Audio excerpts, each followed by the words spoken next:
আচ্ছা, কখনো কি এমন কোনো পরিস্থিতি এসেছে যে বড় কোনো কাজ করার আগে আপনার বুক ধড়ফড় করছে, শরীর কাঁপছে, মনে হচ্ছে হাত পা চলছে না, সব আঙ্গুল পাকিয়ে যাচ্ছে? ঠিক এই রকম অবস্থায় হয়েছিল মহাধনুর্বীর অর্জুনের সাথে।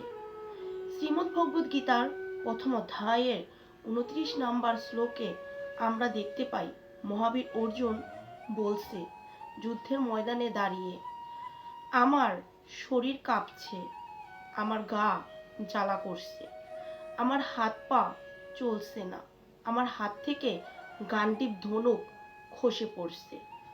তিনি কি ভয় পেয়েছিলেন? এইরকম পরিস্থিতি আমাদের সকলের জীবনেই আসে যখন আমরা কোনো বড় কাজ করতে যাই বা বড় কোনো স্টেজে কথা বলতে গেলে আমাদের হাত পা আর চলে না। যখন আমাদের মনের ভেতরে এইরকম চলতে থাকে তখন শরীর ঠিক এইরকমই রিয়্যাক্ট করে।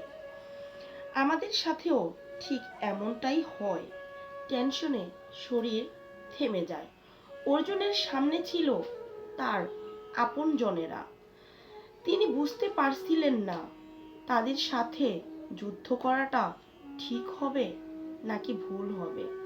যখন আমাদের মনে এই ঠিক আর ভুল নিয়ে সংশয় চলতে থাকে তখনই আমাদের শরীর এমন রিয়্যাক্ট করে। অর্জুন এখানে হেরে যাননি, তিনি আমাদেরকে দেখাচ্ছেন মানুষ হিসাবে মানসিকভাবে ভেঙে পড়াটা স্বাভাবিক ব্যাপার।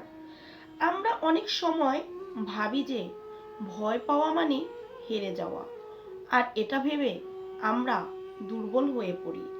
কিন্তু গীতা আমাদের শিখায় জীবনের কঠিন মুহূর্তে বিভ্রান্ত হওয়া, ভয় পাওয়া, ভেঙে পড়া এটা স্বাভাবিক ব্যাপার। কিন্তু সেই ভয়টাকে কাটিয়ে ওঠার জন্য সঠিক পরামর্শ নেওয়া জরুরি। অর্জুনও সেদিন ভয় পেয়ে একা পালিয়ে যাননি, তিনি শ্রীকৃষ্ণের কাছে সাহায্য চেয়েছিলেন। তিনি শ্রীকৃষ্ণকে বলেছিলেন, আমি আপনার কাছে সাহায্য চাই।